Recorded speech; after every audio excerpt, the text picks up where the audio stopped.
Hello, my name is Ryan Harkrader, and I am a retention advisor with Mid-Michigan Community College in Mount Pleasant, Michigan. I do not teach in a classroom, but I do present many workshops for college students ages 17 and up. Occasionally I do an enrollment student that might be 15, 16. The analysis process, MMCC has had traditionally low success rates in our gateway courses such as English 110 and Math 104. After discussion with the faculty and other retention advisors, a decision was made that many of our students in our gateway courses lack the skills necessary to be successful in college. I decided that a workshop exposing the students to the skills needed would assist in success. Because we have many students with online courses and distance learning, it was also necessary that the workshop be offered as an online resource so that we could better reach all of our students. Goal statement and objectives. My goal statement is that students enrolled in Math 104 at MMCC will successfully demonstrate the life skills needed to be successful in college. Through demonstration of these life skills, the overall retention rate of gateway courses will improve. Objective: increase overall success of students in gateway courses. Give students the resources to be successful in such things such as time management, planning, stress management, and proper manner in which to approach instructors. The design process. First, I determined that the online element was necessary to reach all of our students due to online courses and students' work schedules in many cases. Second, I looked at the specific skills that I needed to include. This was where my time management and stress management came in. Third, I decided what objectives and assessments would be for each individual skills. I did not plan the whole thing at once. I kind of attacked it as each skill separately and from an end result. What did I want them to be able to demonstrate understanding of, and then worked backwards for how was I going to get them to that stage. Fourth, I combined all of the skills and decided which order they should be presented in. Ultimately, I believe as I keep going with this that we may evaluate that and decide that it needs separate online resources, not as in one solid. But for now, we've got it into one. And then finally, I put it all together into an online resource and sent it out for review by my colleagues. Development stage, what worked and what didn't work. Well, it worked for me moving the information to the online resource. That was successful. Some of the parts did need amended, but nothing didn't work per se. We found a way for all of the sections to work with some amendments. One of the sections I'm not real happy with still at this point, I know we're going to continue to evaluate later, is the differences section, difference between high school and college. It's not its final stage by no means. It's a section that just doesn't work for me and we'll need to reevaluate after this semester. Obstacles. Creating an assessment that would check for comprehension but did not require excessive amount of time to complete. Because again, this is an accompaniment course, not the course itself. So I don't want this assessment heavy. But I do need to know they understood the information given. Also, some sections, such as that differences section I was discussing earlier, presented problems converting it to online, very text-driven. Again, that's just something we're going to continue to work with. Some sections were too wordy and long for the purposes, so I needed to shorten them. Most of them I was able to shorten and get what I wanted out of them. The differences section, again, though, that section is still pretty long and wordy, but the information is valuable, so I'm going to continue to work on how can we present that in a less text-driven manner as well, so we can still get the information across, because our first-time freshmen really do need to understand this is the different expectations that you may not know. Demo of the site.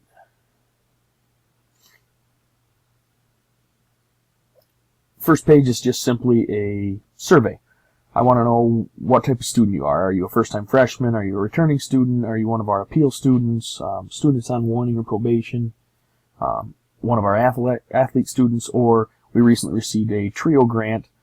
Are you one of those TRIO students? Just to get an idea of who's coming in, who's using this. Then we go to that page I was discussing that was just very text-driven. It's a boring page to look at. It's got to get livened up. Something's got to change. But it shows the differences between high school and college. So they're a side-by-side comparison. So here's what you would expect in high school. Here's what you're going to expect in college for the same type of thing. Your time is structured by others in high school. You manage your own time in college, and so on.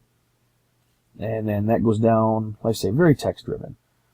And then when I get to the bottom, there's a short quiz on differences. And this is all stuff pulled directly out of the text above. And it's, not real long. It's 5 questions, but it checks for, did they read through it, or not, kind of a deal. Did they grasp what they read?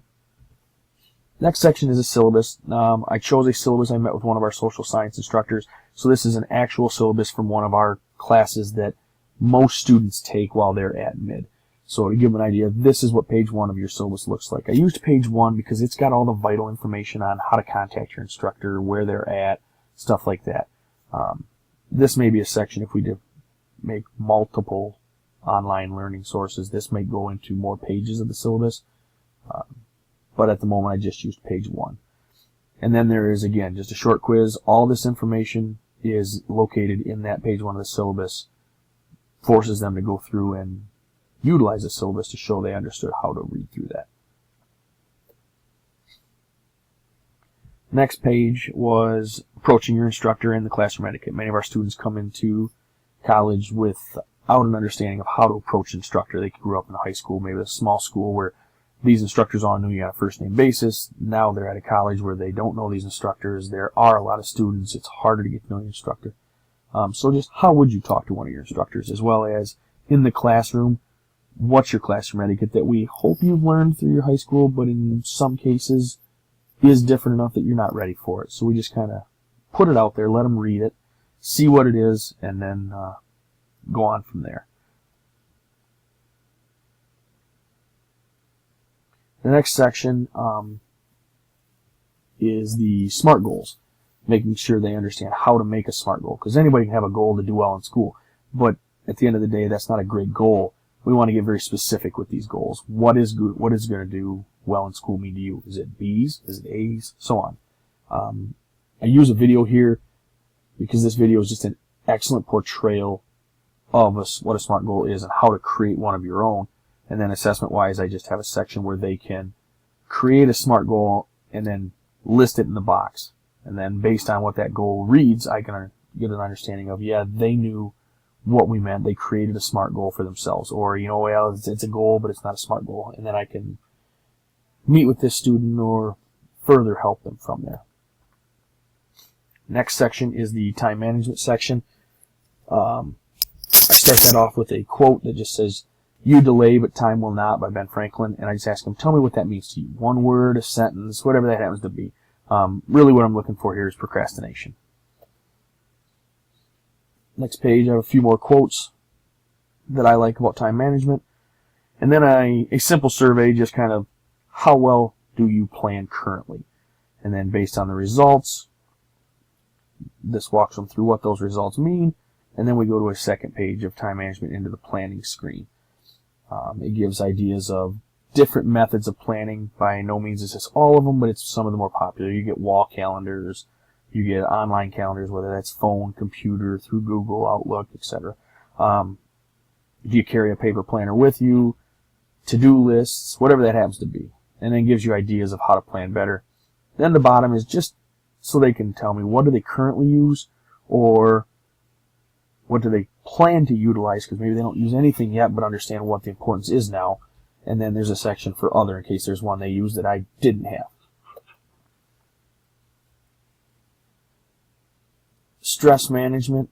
The stress management section I did, there's a short quiz here as well, like not a quiz, questionnaire, survey type style.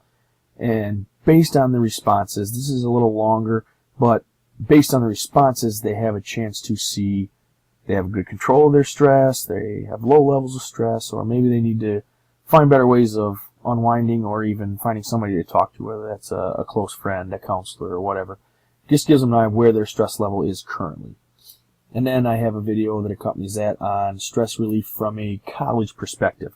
Because at some point, every college student is going to have a stressful semester, whether that's just stressful for a couple weeks because you didn't know you were not ready for that midterm and it popped up on you quick. So there's going to be some stress at some point they have to know how to deal with. And then study habits, study tips. This section covers in some text-driven with advice on how to study better, doing shorter chunks more often, getting up, moving around. And then I've got how to read a college textbook more effectively, as well as a video on how to take better notes. This presents 5 different ways of taking notes, the 5 more popular out there. And then I've got a short quiz based off of the information presented. Next section is on the Malleable Brain from Carol Dweck. This is a direction that the college as a whole really is kind of on board with, and we're talking about our mindsets, and you can have a growth mindset or a fixed mindset. And the video goes over a little more of what growth and fixed mindset means. And then the other video down here is just an example of famous people such as Michael Jordan who have a growth mindset. He was cut from his high school basketball team, continued on, didn't give up, and ended up being one of the greatest basketball players of all time. There's a whole list of famous individuals in this video that people didn't know failed at first and continued to move forward because they had a growth mindset and knew they could get better if they continued to try. Student resource section I put in.